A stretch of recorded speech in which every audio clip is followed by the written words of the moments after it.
दोस्तों, किसी ने सही कहा है कि आवाज ऊंची हो तो कुछ लोग सुनते हैं, लेकिन अगर बात ऊंची हो तो बहुत सारे लोग सुनते हैं। नमस्कार दोस्तों, मिस्टर अवनीश स्टोरी मेकर के यूट्यूब चैनल में आपका दिल से स्वागत है। एक छोटी सी कहानी। ये कहानी एक लड़के की जो 22 साल का था, जो सेठ के यहाँ पर नौकरी करता था। उसके माँ बाप इस दुनिया में नहीं थे। जिंदगी बड़ी परेशानी में चल रही थी। वो जाता था, रोजाना पैसे कमा करके घर आता था, नहाता था, खाता था, सो जाता था। एक दिन उसने देखा कि एक बूढ़ा फकीर अपनी पीठ पर 3 ठेले लेकर एक शहर से दूसरे शहर की ओर जा रहा था। वो काफी बूढ़े भी थे और काफी देर से वो यूं ही सफर कर रहे थे। और आखिरकार कुछ दूर और सफर करने के बाद वो चलते चलते थक कर एक पेड़ के नीचे बैठ गए। तभी उनकी नजर एक नौजवान युवक पर पड़ी जो उसी रास्ते से जा रहा था, और वो भी उसी दिशा में जा रहा था जिस दिशा में उन बूढ़े फकीर को जाना था। तभी वो लड़का उन बूढ़े फकीर के पास से होकर गुजरा। इस पर वो फकीर उस लड़के से कहते हैं, सुनो बेटा, क्या तुम मेरी थोड़ी सी मदद कर सकते हो? ये ठेला बहुत भारी है और मैं बूढ़ा हो चुका हूं। मैं ज्यादा समय तक इनका बोझ नहीं उठा सकता और मैं बहुत थक भी चुका हूं। तो क्यों ना तुम मेरे एक ठेले को ले लो और मुझे उस दूसरे गांव तक पहुंचा दो। इसके बदले में मैं तुम्हें 3 स्वर्ण मुद्राएं दूंगा। वो लड़का उन फकीर की सारी बातें सुनता है और उन फकीर से कहता है, कोई बात नहीं बाबा, मैं आपकी मदद करने के लिए तैयार हूं। कहिए आपको कहाँ जाना है? ऐसा कहकर उस लड़के ने उन फकीर का एक ठेला उठा लिया और अपने कंधे पर ले लिया। तभी उस जवान लड़के को यह एहसास हुआ कि ये ठेला तो सचमुच बहुत भारी है। वो लड़का और फकीर दोनों रास्ते में आगे की ओर बढ़ चले। कुछ दूर आगे चलने के बाद देखते ही देखते वो गांव खत्म होने लगा और अब एक सुनसान रास्ता आगे की ओर जा रहा था। वे दोनों अपने मार्ग में मस्त होकर आगे की ओर बढ़ रहे थे। जब भीड़ से पूरी तरह से अलग हो गए तो वो लड़का उन फकीर से कहता है, बाबा, इस ठेले में आखिर ऐसा क्या रखा है जो ये ठेला इतनी वजन है? इस पर वो फकीर आदमी उस लड़के को जवाब देते हुए कहते हैं, कुछ नहीं बेटा, बस इसमें तांबे के कुछ सिक्के भरे हुए हैं। इसी कारण ये ठेले में बहुत वजन है। उन फकीर की ये बात सुनकर वो लड़का मन ही मन सोचने लगा, लगता है ये बाबा जरूर कोई व्यापारी है, तभी तो इतने सारे तांबे के सिक्के लेकर चल रहे हैं। और फिर तभी उसके मन में एक ख्याल आया कि मुझे क्या करना है, मुझे तो खाली ये ठेला दूसरे गांव तक पहुंचाना है, बस इतना ही। जैसे ही उसके मन में ये ख्याल आया, उसने तांबे के सिक्कों का वो ख्याल मन से निकाल दिया और अपनी धुन में मस्त होकर वो आगे की ओर चलने लगा। चलते चलते कुछ और समय बीता और वे दोनों एक नदी के किनारे जा पहुंचे। वो लड़का हट्टा कट्टा था और काफी चुस्त और तंदुरुस्त भी था, इसलिए वो बिना सोचे समझे उस नदी में उतर जाता है। किंतु वो फकीर अब भी किनारे पर ही खड़े थे। इस पर वो लड़का उन फकीर से कहता है, क्या हुआ बाबा, चलिए आइए, हमें ये नदी पार करनी होगी, तभी तो हम उस गांव तक पहुंच पाएंगे। इस पर वो फकीर उस लड़के से कहते हैं, मैं जानता हूं बेटा कि हमें ये नदी पार करनी होगी।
लेकिन जैसा कि तुम जानते हो मैं बूढ़ा हो चुका हूं और दो दो ठेले लेकर मैं ये नदी पार नहीं कर सकता। कहीं मेरा पाँव फिसल गया तो क्या होगा? क्या तुम मेरी एक और गठरी ले सकते हो? मैं तुम्हें इसके बदले भी 3 स्वर्ण मुद्राएं दूंगा। इस पर वो लड़का मुस्कुराते हुए उन फकीर से कहता है, बाबा, आप मुझे शर्मिंदा कर रहे हैं। यदि आप मुझे स्वर्ण मुद्राएं ना भी दें तो भी मैं आपका कार्य अवश्य करूंगा। मैं आपको उस दूसरे गांव तक जरूर पहुंचाऊंगा। इस पर वो फकीर मुस्कुराते हुए उस लड़के से कहते हैं, बेटा, तुम तो बड़े ही भले इंसान लगते हो। इतना कहकर उन्होंने वो दूसरी गठरी भी उस लड़के को थमा दी।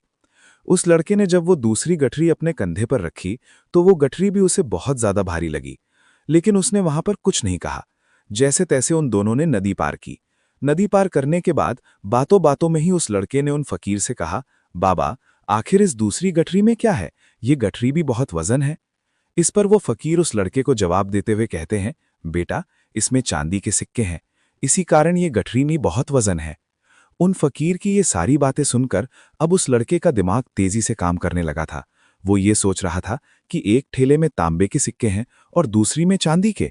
ऐसा प्रतीत होता है मानो ये फकीर बाबा कहीं दूर से आ रहे हैं और उन्होंने अपनी सारी जमीन जायदाद बेचकर ये सारे सिक्के इकट्ठे किए हैं, तभी तो वो इतना धन लेकर चल रहे हैं। लेकिन वो लड़का उन फकीर से कुछ नहीं कहता और वे दोनों चुपचाप मार्ग में आगे की ओर बढ़ते चले जाते हैं। कुछ दूर आगे बढ़ने के बाद एक बार फिर एक सुनसान राह आती है। उस सुनसान रास्ते को देखते ही उस लड़के के मन में तरह तरह के विचार उत्पन्न होने लगे। वो ये सोचने लगा, अरे, ये तो सुनसान जगह है।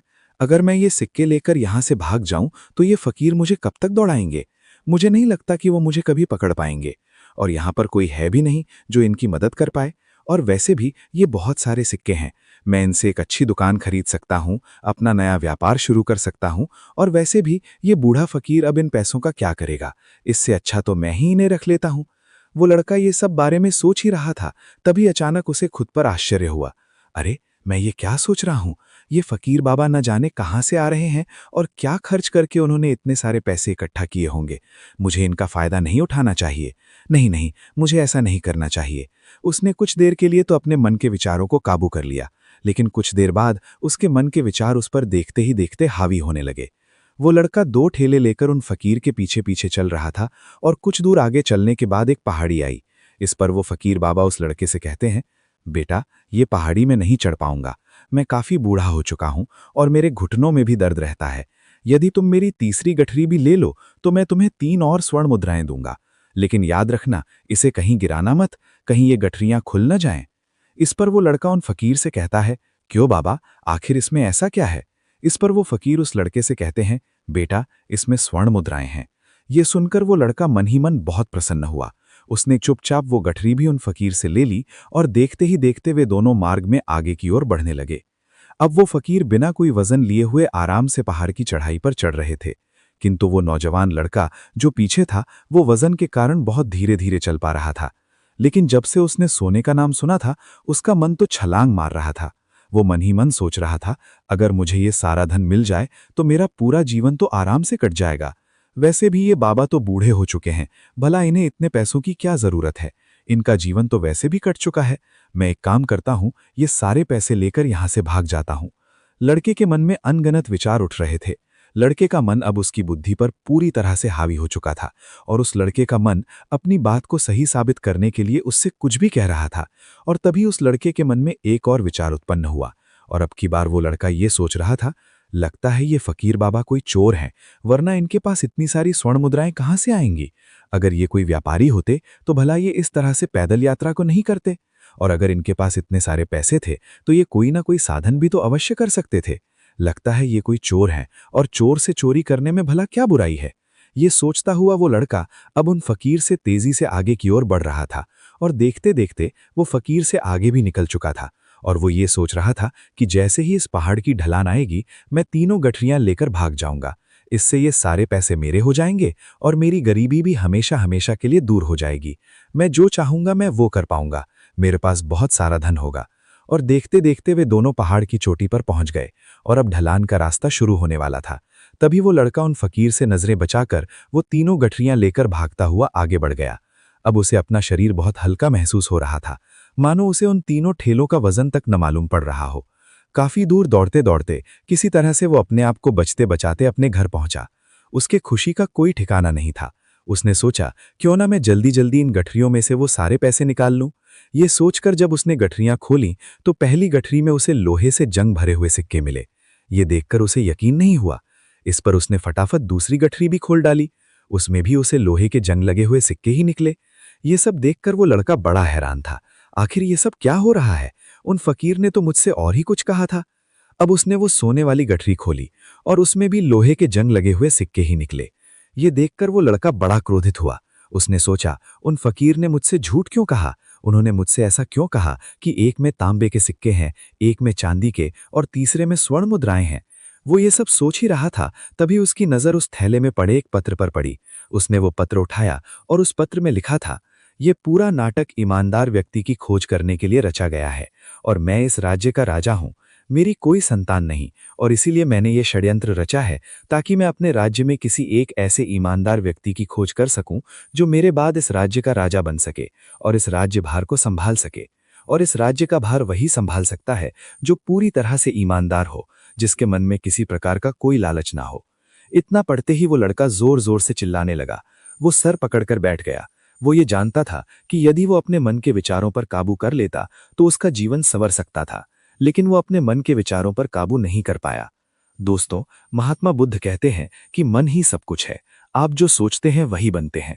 इसीलिए आपका सबसे बड़ा दुश्मन भी आपको उतना नुकसान नहीं पहुंचा सकता जितना कि आपके मन के ये अनियंत्रित विचार पहुंचा सकते हैं। महात्मा बुद्ध कहते हैं कि अपने भीतर ध्यान से देखो।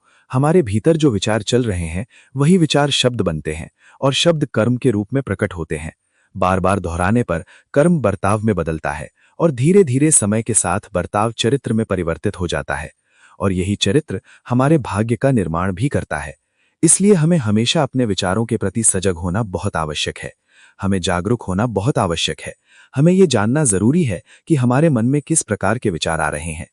आगे महात्मा बुद्ध कहते हैं कि कमजोरी हमेशा छोटे विचार से शुरू होती है। ये एक बीज के रूप में होती है और यदि इस बीज को नष्ट न किया जाए तो ये छोटा सा विचार बहुत जल्द ही एक विशाल वृक्ष का रूप ले लेता है और हमारी बुद्धि की सोचने और समझने की क्षमता को पूरी तरह से नष्ट कर देता है। जिस प्रकार आपने इस कहानी में देखा किस प्रकार उस जवान लड़के का मन उस पर हावी हो चुका था और उसकी सही और गलत सोचने की क्षमता पूरी तरह से नष्ट हो चुकी थी, जिस कारण वो ये समझ नहीं पाया कि उसे क्या करना चाहिए और उसके लालच ने उसके भीतर इतनी ऊर्जा भर दी कि वो तीनों ठेले उठाकर इतनी तेजी से वहां से भागता आगे भी बढ़ गया। इसीलिए जब आपके मन में पहली बार कोई गलत विचार उत्पन्न हो तभी उसे जड़ से उखाड़ देना चाहिए, अन्यथा वो विशाल वृक्ष का रूप लेगा और आपको किसी न किसी गलत राह पर वो ढकेल ही देगा। आप चाहकर भी उसे रोक नहीं पाएंगे। लेकिन अब आपके मन में ये प्रश्न उठ रहा होगा कि हम भला अपने मन के विचारों को कैसे नियंत्रित करें? हमारा मन तो इतना चंचल है, वो इतना शक्तिशाली है कि वो हम पर हावी हो ही जाता है। हम चाहकर भी उस पर नियंत्रण नहीं कर पाते। इसका जवाब में महात्मा बुद्ध हमें दो बातें समझाते हैं। पहली बात, सही इरादा विकसित करो। कई बार आपने देखा होगा कि आपके मन में कुछ और होता है किंतु आप कहते कुछ और हैं, क्योंकि आपके मन के भीतर जो कुछ बसा है वही आपके मुख से बाहर निकल रहा है। लेकिन जब हमसे वो गलती हो जाती है तो उसके बाद हमारा मस्तिष्क अच्छी तरह से काम करना शुरू कर देता है। हमारे सोचने और समझने की क्षमता एक बार फिर से जागृत हो जाती है और ऐसी अवस्था में हमें ये एहसास होता है कि हमसे गलती हो गई है और फिर हमारा मन दुखी हो जाता है। हमारा मन अफसोस से भर जाता है और इस भारीपन और दुख से बचने के लिए महात्मा बुद्ध हमें सही इरादा विकसित करने के लिए कहते हैं। इसके लिए जब भी आप कोई कार्य करने जा रहे हो तो सबसे पहले आपको ये खुद से पूछना चाहिए कि जो कुछ भी मैं करने जा रहा हूं इसके पीछे मेरा इरादा क्या है। क्या मैं दूसरों को दुख पहुंचाना चाहता हूं या दूसरों को नीचा दिखाने जा रहा हूं या मुझे खुद को ऊपर उठाना है? खुद से सवाल कीजिए, खुद को जागृत कीजिए। जब आप इरादों के प्रति सचेत होने लगेंगे, जब आप विचारों के प्रति सजग होने लगेंगे, तभी आपके भीतर सकारात्मक ऊर्जा का प्रवाह होगा। तभी आप सकारात्मक इरादों से जुड़ने लगेंगे और आपके मन के भीतर बसी वो नकारात्मक ऊर्जा और नकारात्मक इरादे दिन ब दिन कम होने लगेंगे। परंतु याद रहे, आपको ये हर रोज करना होगा और आपको ये हमेशा ध्यान रखना होगा कि आपको केवल अच्छा सोचना है। आपके इरादे हमेशा अच्छे होने चाहिए, तभी आप दुख और तकलीफों से बच सकते हैं। अन्यथा आप इसी तरह से दुख और तकलीफों में घिरे ही रहेंगे।